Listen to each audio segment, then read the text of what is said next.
श्री वराह अवतार की कथा। ब्रह्मा से सृष्टि क्रम प्रारंभ करने की आज्ञा पाए हुए स्वयंभू मनु ने पृथ्वी को प्रलय के एकार्णव में डूबी हुई देखकर उनसे प्रार्थना की कि आप मेरे और मेरी प्रजा के रहने के लिए पृथ्वी के उद्धार का प्रयत्न कीजिए, जिससे मैं आपकी आज्ञा का पालन कर सकूं। ब्रह्मा जी इस विचार में पड़कर कि पृथ्वी तो रसा तल में चली गई है, इसे कैसे निकाला जाए, वे सर्वशक्तिमान श्रीहरि की शरण गए। उसी समय विचार मग्न ब्रह्मा जी की नाक से अंगुष्ठ प्रमाण एक वराह बाहर निकल पड़ा और क्षण भर में पर्वताकार विशाल रूप गजेंद्र सरिका होकर गर्जन करने लगा।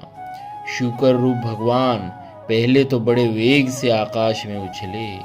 उनका शरीर बड़ा कठोर था, त्वचा पर कड़े कड़े बाल थे, सफेद दाढ़ें थी और उनके नेत्रों से तेज निकल रहा था। उनकी दाढ़ें भी अति कर्कश थी।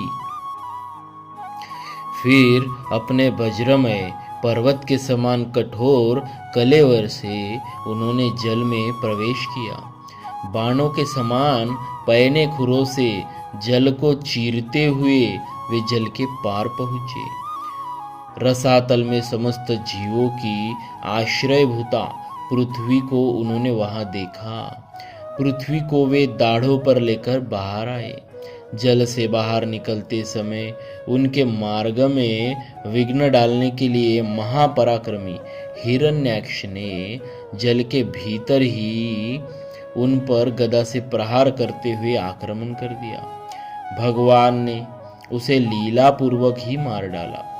श्वेत दाढ़ों पर पृथ्वी को धारण किए जल से बाहर निकलते हुए तमाल वृक्ष के समान नीलवर्ण वराह भगवान को देखकर ब्रह्मादिक को निश्चय हो गया कि ये भगवान ही है। वे सब हाथ जोड़कर स्तुति करने लगे।